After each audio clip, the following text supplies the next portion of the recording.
Hello everyone, welcome to Black Mirror horror. कैसे हैं आप सब? आई होप आप सब ठीक होंगे। आज मैं आप सब के लिए कच्चा कलुआ के ऊपर कहानी लेकर आई हूँ और उम्मीद करती हूँ कि आपको ये कहानी पसंद आएगी। अगर कहानी पसंद आए तो इस वीडियो को लाइक और चैनल को सब्सक्राइब ज़रूर कीजिएगा। साथ ही बेल नोटिफिकेशन को भी ऑन कर ले ताकि हमारी सारी कहानियाँ आप तक पहुँचती रहें।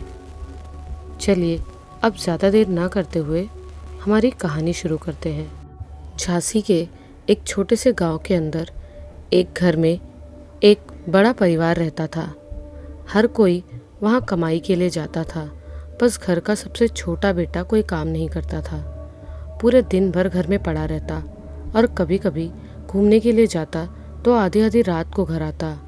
हालांकि उसमें उसकी शादी पास के गांव में एक सुंदर सी लड़की से हुई थी। शादी के बाद भी मोहित बिल्कुल नहीं सुधरा था। हर कोई उसे अच्छी तरह ताने देते, साथ ही उसकी बीवी कविता को भी काफ़ी ताने सुनने मिलते थे। हर कोई कविता से नफरत करता था। इसके पीछे का कारण ये था कि शादी के वक्त वो काफ़ी दहेज लेकर नहीं आई थी, वहीं घर की बाकी बहुएं काफ़ी सारा दहेज लेकर आई थी। इसीलिए कोई भी उससे सीधे मुंह बात करना तो पसंद ही नहीं करता था। ऊपर से कविता को काफ़ी पराया समझा जाता था। पति के कारण भी उसे खरी खोटी सुनाई जाती थी। एक दिन कविता अपने पति से बोली, आप कहीं काम धंधा क्यों नहीं कर लेते? क्या लोगों के ताने सहते हैं? कविता का पति मोहित बोला, मैंने कई बार नौकरी करने की कोशिश की पर कोई काम मेरे लिए बना ही नहीं है, इसीलिए मैं गांव में ही खेती का काम देख लेता हूँ। कविता ने सीधे मुंह मना करते हुए कहा, नहीं, आपको शहर जाकर ही कमाना होगा। इससे इतने लोगों के बीच मुझे अब ताने नहीं सुनने पड़ेंगे, वरना मुझे वापस अपने मायके जाना होगा। कविता की बात पर मोहित ने कहा, ठीक है, मैं जल्दी ही शहर में कोई काम ढूंढ लेता हूँ। वहीं दोनों की शादी को 5 महीने हो चुके थे। मोहित कविता की बात मानकर कमाने के लिए शहर चला गया, पर घर वालों के ताने अभी भी नहीं रुके।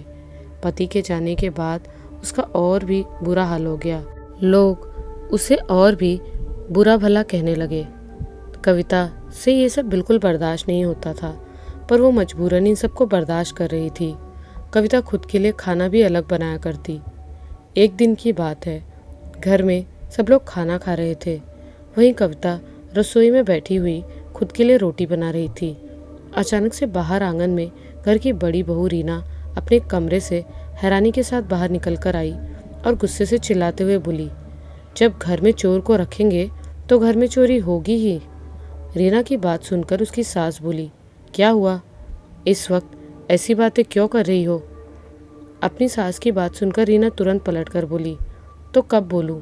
उस चोरनी ने मेरा कीमती पाल चुरा लिया है। अगर उसने वापस नहीं किया तो उसे छोड़ूंगी नहीं। रसोई में बैठी कविता के कान में सब कुछ साफ सुनाई दे रहा था। कविता ने मन में बड़बड़ाते हुए कहा, फिर से लड़ने का मूड बना रखा है। हर दिन इसे लड़ाई ही करनी होती है। वहीं रीना तेज कदमों से रसोई में आते हुए बोली, तूने मेरी पायल चुरा कर कहाँ रखी? कविता ने तुरंत मना करते हुए कहा, मैंने तुम्हारी कोई भी पायल नहीं चुराई और मुझ पर बार बार झूठे इल्ज़ाम नहीं लगाया करो, वरना। रीना तुरंत भड़कते हुए बोली, वरना क्या? एक तो तूने मेरी पायल चुराई और ऊपर से मुझे धमकी दे रही है। उन दोनों के बीच में बहस शुरू हो गई। रीना ने उसे काफ़ी भला बुरा कहा और कई ऐसी बातें भी बोली जिससे कविता कभी सोच भी नहीं सकती थी। ऐसे ही हर दिन सब लोग मिलकर कविता को सताया करते थे। ऐसे ही कुछ दिन बीत गए। एक दिन अचानक कविता की थोड़ी सी तबीयत खराब हो गई। उसे काफ़ी ज़ोर ज़ोर से उल्टी और चक्कर आना शुरू हो गया। कविता घर का काम करते हुए ज़मीन पर गिर पड़ी, जिसके बाद डॉक्टर को कविता की जांच के लिए बुलाया गया। डॉक्टर ने कविता को अच्छे से चेक किया तो पता चला कविता गर्भ से थी। कविता प्रेग्नेंट थी। जब ये खबर घर के लोगों ने सुनी तो सब काफ़ी हैरान हो गए। कविता की मंझली जेठानी ताना देते हुए बोली, इसका पति तो 1 महीने से घर पर नहीं था, तो ये बच्चा किसका है? कहीं ये किसी के साथ मुँह काला तो। इतना कहकर कविता की जेठानी चुप हो गई। वहीं पर रीना भी आते हुए बोली, तुम बिल्कुल ठीक कह रही हो, मुझे भी यही लग रहा है। न जाने किसको फंसा लिया होगा और हमारे भोले भाले देवर को शहर भेज दिया। कविता के दिल पर अपनी जेठानी की बातें काफ़ी बुरी लगने लगी। कविता का तो मन हो रहा था पलटकर मुंह तोड़ जवाब दे, पर इस हालत में ये सब करने से सही नहीं था। वही अब पास पड़ोस के लोग भी उसे ताने देने लगे थे। कविता को सबको यकीन दिलाती कि ये उसका और मोहित का बच्चा है, पर मानने को कोई तैयार ही नहीं था। वहीं मोहित शहर में किसी काम में लग चुका था। एक दिन कविता के घर में फिर से कहासुनी हो गई। आज तो कविता से बिल्कुल भी सहा नहीं गया और वो घर से निकलकर बाहर चली गई। उसे घर से जाता देखकर रीना ने मुंह टेढ़ा करते हुए कहा, जा रही हो अपने यार के साथ रातें रंगीन करने। कविता बुरी तरह से रोते हुए अंधेरे में सुनसान रास्ते पर भटके जा रही थी। इस वक्त रात के 10 बज चुके थे। कविता को इस तरह रात में नहीं भटकना चाहिए था। साथ उसके पेट में 4 महीने का बच्चा था। कविता रास्ते पर भटक ही रही थी। अचानक से एक पेड़ के पास एक आदमी बैठा हुआ नजर आया। वो आदमी कविता को ऐसे सुनसान जगह पर देखकर हैरान हो गया। उस आदमी ने सवाल करते हुए कहा, तुम इतनी रात में यहाँ क्या कर रही हो?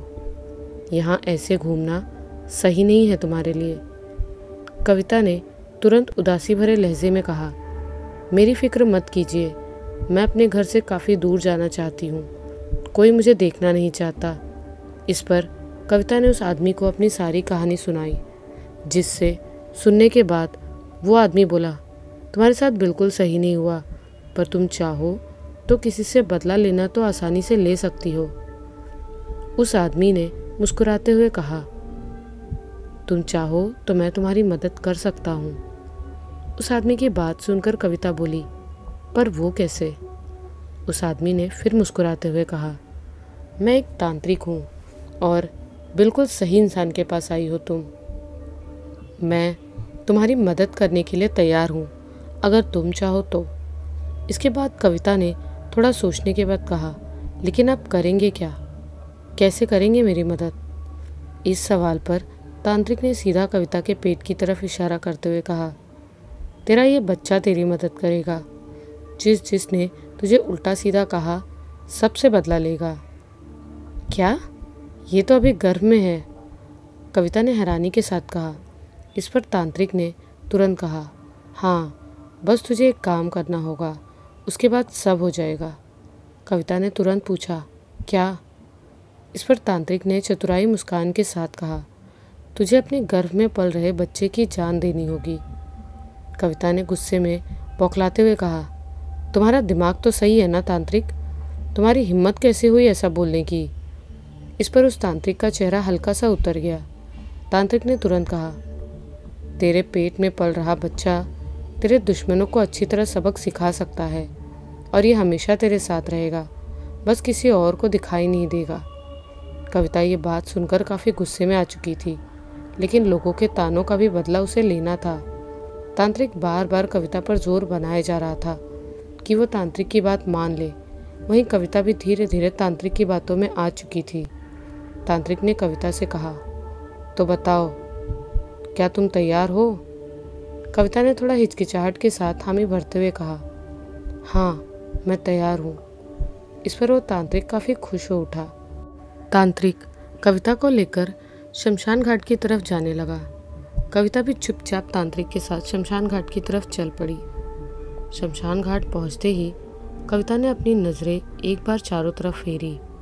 अंधेरे में शमशान घाट काफ़ी डरावना लग रहा था। आसपास 1-2 चिताओं की राख पड़ी हुई थी। कुछ ज़मीन पर अंगारे ठंडे हो रहे थे। तांत्रिक कविता की तरफ देखते हुए बोला, जल्दी मेरे पीछे चलो, हमें 12 बजे तक कैसे भी इसे पूरा करना होगा। कविता तुरंत तांत्रिक के पीछे चल पड़ी। तांत्रिक उसे शमशान घाट के बीचों बीच ले गया और उसे ज़मीन पर लेटने को कहा। कविता बिना किसी सवाल के ज़मीन पर लेट गई। तांत्रिक अपने झोले में से एक पोटली निकालकर उसमें राख रखी हुई थी। तांत्रिक ने उस राख से कविता के पेट पर अजीब तरह से चिन्ह बनाए। कविता चुपचाप लेटी हुई तांत्रिक को ये सब करता हुआ एकटक देख रही थी। दूसरे पल तांत्रिक ने कविता से कहा, अगर दर्द हो तो हिलने की कोशिश मत करना, वरना क्रिया व्यर्थ हो जाएगी। इसके बाद तांत्रिक ने कविता के पेट पर हाथ रखकर मंत्रों के उच्चारण करना शुरू कर दिया। तांत्रिक जो मंत्र पढ़ रहा था वो किसी स्त्री के गर्भ को नष्ट करने का था। धीरे धीरे कविता के पेट में जोर का दर्द उभरने लगा।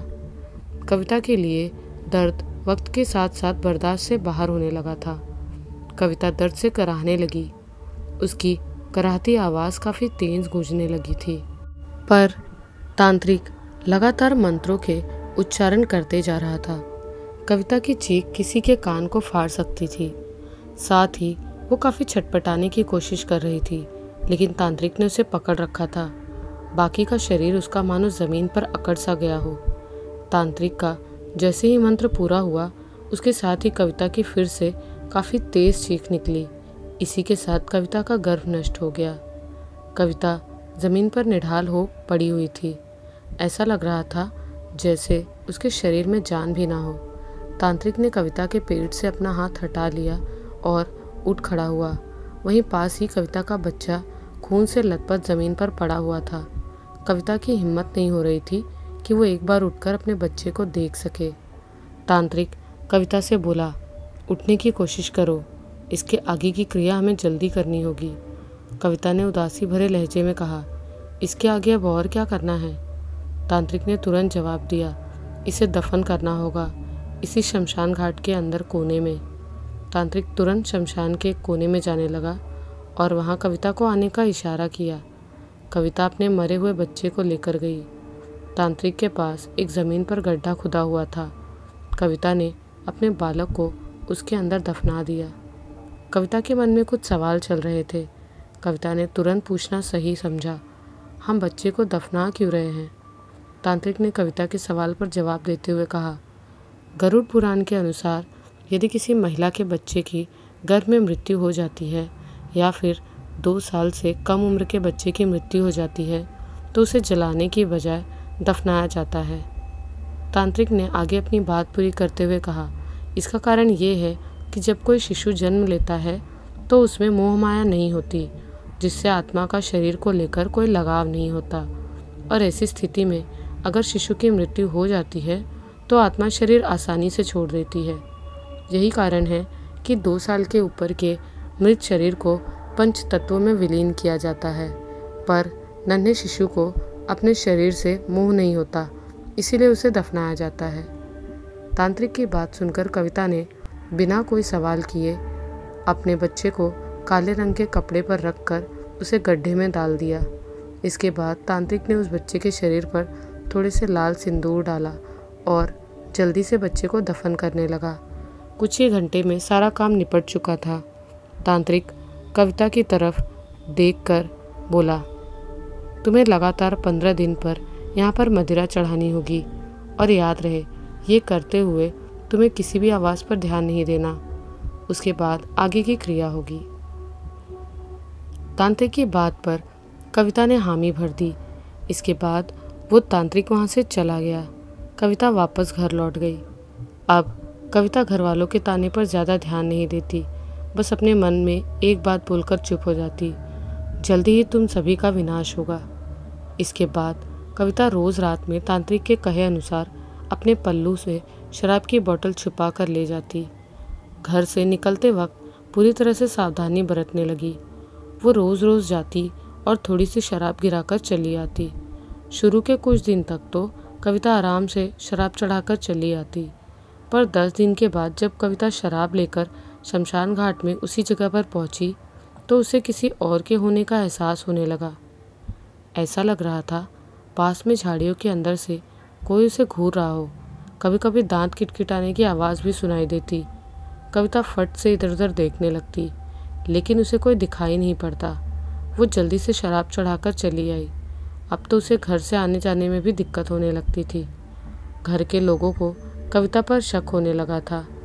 वहीं कविता अगले दिन फिर से रात के 12 बजे सबके सो जाने के बाद निकल ही रही थी। अचानक किसी ने कविता को पीछे से टोक दिया, ये तुम इतनी रात में कहाँ जा रही हो? कविता ने कुछ देर सोचा अब क्या जवाब दूँ। ये आवाज़ कविता की सास की थी। कविता को ऐसे चुप खड़ा देखकर 1-2 बार उससे सवाल किया, पर कविता ने कुछ जवाब नहीं दिया। कविता की सास कविता के सामने खड़ी हो गई। कविता ने अपनी सास को देखा तो उसके माथे से पसीने छूटने लगे।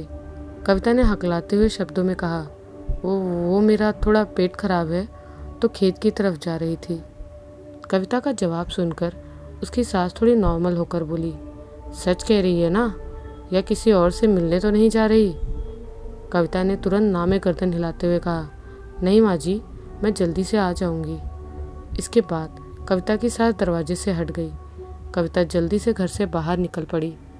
कुछ देर आने के बाद कविता ने लंबी और गहरी सांस लेते हुए कहा, आज तो उस बुढ़िया को मुझ पर शक हो जाता। खैर, मुझे जो करना है पहले उस पर ज़्यादा ध्यान देना चाहिए। इसके बाद शमशान घाट पहुँचते ही कविता उसी जगह पर शराब चढ़ा ही रही थी। अचानक उसके कानों में किसी बच्चे के खिलखिलाकर हंसने की आवाज़ सुनाई दी। कविता एक पल के लिए घबरा उठी। कविता के मन में डर लगना शुरू हो गया। तभी बच्चे की आवाज़ ने माँ कहकर पुकारा। माँ? कविता तुरंत 2 कदम पीछे हट गई। कविता खुद से बड़बड़ाते हुए कहने लगी, ये क्या हो रहा है मेरे साथ? मुझे इतना भ्रम क्यों हो रहा है? मुझे यहाँ से जल्दी चलना चाहिए। कविता ने जल्दी से अपना काम करके वहाँ से जाने के लिए बाहर निकली। तभी पीछे से फिर से बच्चे की आवाज़ सुनाई दी, माँ, मुझे ऐसे अकेले छोड़कर ना जाओ। कविता के पैर डर के मारे कांपने लगे। वो तेज़ कदमों से घर की तरफ निकल चुकी थी। घर पहुंचकर ही कविता की जान में जान आई। कविता को अंधेरे से काफ़ी डर लग रहा था। वहीं कविता ने जैसे तैसे करके पूरे 15 दिन तक शराब को चढ़ा दिया। 16वीं रात तांत्रिक के कहने पर रात के वक्त 11 बजे ही वो वहाँ पहुँच गई। तांत्रिक पहले से ही शमशान घाट में मौजूद था। तांत्रिक ने कविता को आता हुआ देखकर खुशी से कहा, अच्छा किया तुमने जल्दी आकर। अब वक्त आ चुका है इतने दिन की मेहनत को सफल करने का। तांत्रिक ने सबसे पहले उस जगह के आसपास सिंदूर से गोल घेरा किया और अच्छी तरह से मंत्र पढ़ने के बाद तांत्रिक ने उस गड्ढे को खोदना शुरू किया। तांत्रिक काफ़ी देर तक उस गड्ढे को खोद रहा था, जिसके बाद उसे बच्चे के शव की हड्डी मिल गई। तांत्रिक ने एक एक हड्डी को निकालकर रख लिया और उसके अर्धविकसित कपाल को लेकर निकालकर बाहर आ गया। कविता उन हड्डियों को देखकर रोने लगी। उसकी आंखों में माँ की ममता नजर आ रही थी, जिसका उसने गला घोट दिया था। तांत्रिक उन हड्डियों को लेकर एक चिता के पास बैठ गया। तांत्रिक ने उस चिता के अंगारे से थोड़ी सी आग जलाई। कविता को सामने बैठने का इशारा किया। तांत्रिक कुछ करने वाला था कि कविता ने सवाल करते हुए कहा, इससे आप क्या करने वाले हैं? कैसे मेरा बच्चा मेरे साथ अदृश्य रूप में रहेगा? कविता के सवाल पर तांत्रिक बोला, सब्र रखो, मैं इन हड्डियों से कच्चा कलुआ यानी मसान को सिद्ध करने वाला हूँ। इसके बाद मसान के रूप में वो तुम्हारी हर तरह से सहायता करेगा।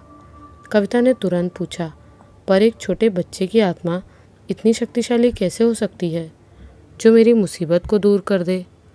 तांत्रिक ने फटाक से कहा, तुम बच्चे की आत्मा को कमज़ोर समझने की भूल मत करो। कच्चे कलुए इतने शक्तिशाली होते हैं कि बड़े से बड़े शक्ति को आसानी से परास्त कर सकते हैं। इनकी शक्तियाँ चरम पर होती हैं। साथ ही संसार के मोह में ना फंसने के कारण ये और भी शक्तिशाली होते हैं और काफ़ी चंचल होते हैं। कविता तांत्रिक की बातें एक तक सुन रही थी।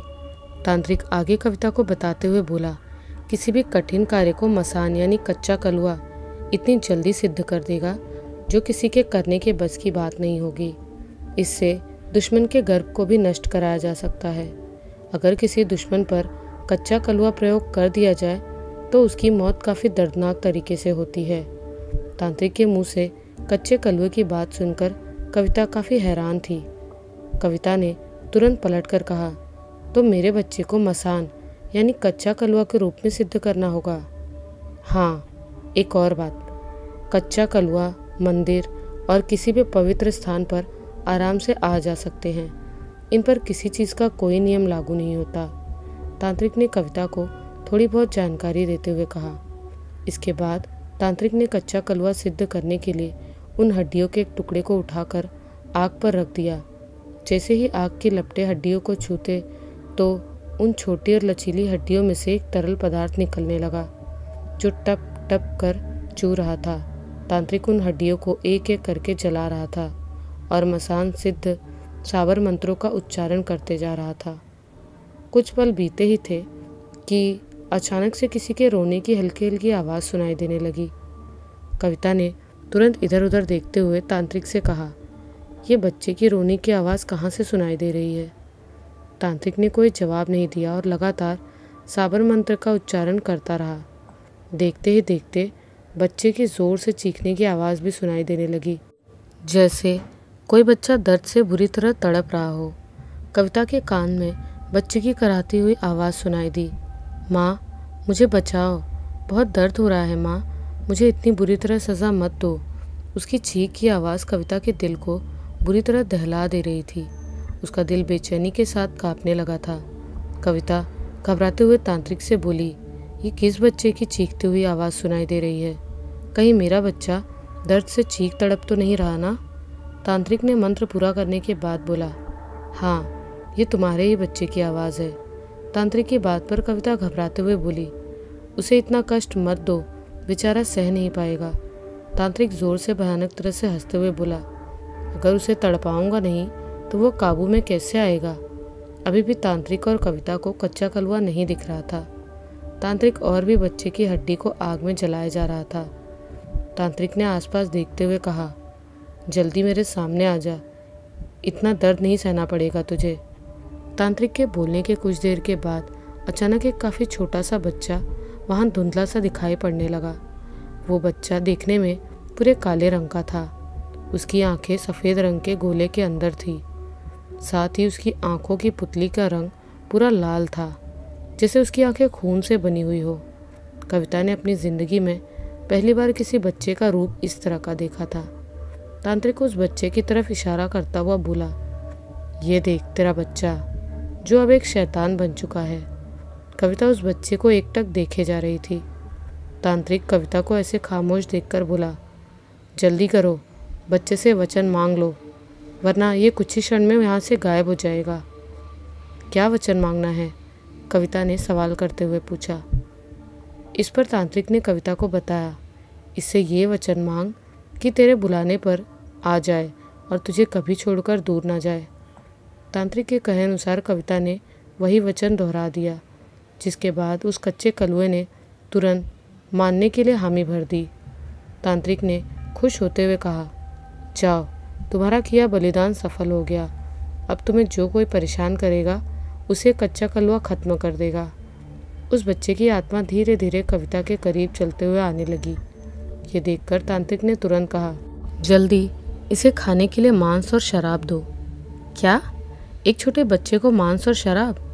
कविता ने बिना किसी देरी के पूछा।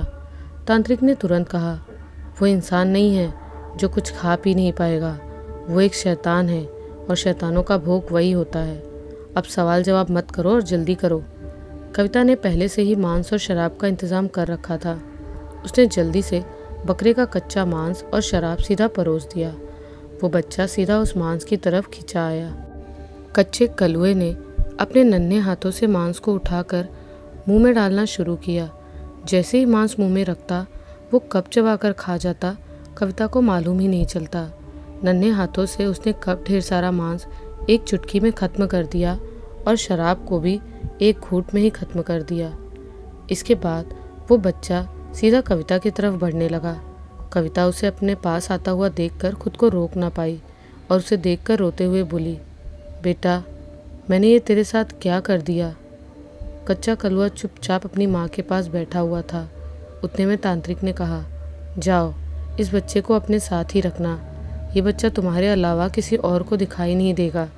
इसके बाद कच्चा कलुआ कविता के कंधे पर बैठ कर गया। कविता उसके साथ घर की तरफ बढ़ने लगी। जैसे ही कविता घर पर पहुंची, उतने में कविता की सास दरवाजे पर ही खड़ी हुई थी। जैसे ही कविता की नज़र सामने खड़ी सास पर पड़ी तो एकदम से सन्न हो गई। कविता की सास कविता पर बरसते हुए बोली, इतनी रात को आधी रात में कहाँ से मुँह काला करवा कर आ रही है तू? बता कहाँ से आ रही है? कविता ने कोई जवाब नहीं दिया और भूत की तरह चुपचाप खड़ी रही। कविता की सास बार बार उसके चरित्र पर उंगली उठाए जा रही थी, पर कविता के पास कोई जवाब नहीं था। कविता को चुप देखकर उसकी सास बोली, जवाब दे, किसको फंसाया है तूने? कौन है वो? कविता के कंधे पर बैठा कच्चा कलुआ गुस्से से कविता की सास को घूरे जा रहा था। कच्चा कलुआ अपनी माँ कविता से बोला, माँ, इसका मरना निश्चित हो चुका है, ये जल्दी ही मरने वाली है। कच्चा कलुआ की बात सुनकर कविता के मुंह से आवाज़ निकल पड़ी, नहीं नहीं बेटा। आखिर क्या कच्चा कलुआ कविता की सास को मार देगा? क्या कविता ने अपने बच्चे को कच्चे कलुए के रूप में सिद्ध करके सही किया? या आने वाले समय में कहीं कविता के ऊपर खतरा तो नहीं बन जाएगा ना? इन सभी सवालों के जवाब आपको इस कहानी के अगले पार्ट में मिलेंगे। यहाँ तक आपको कहानी कैसी लगी हमें कमेंट्स में ज़रूर बताइएगा। मिलती हूँ बहुत जल्द इस कहानी के अगले भाग के साथ। तब तक के लिए बाय एंड टेक केयर।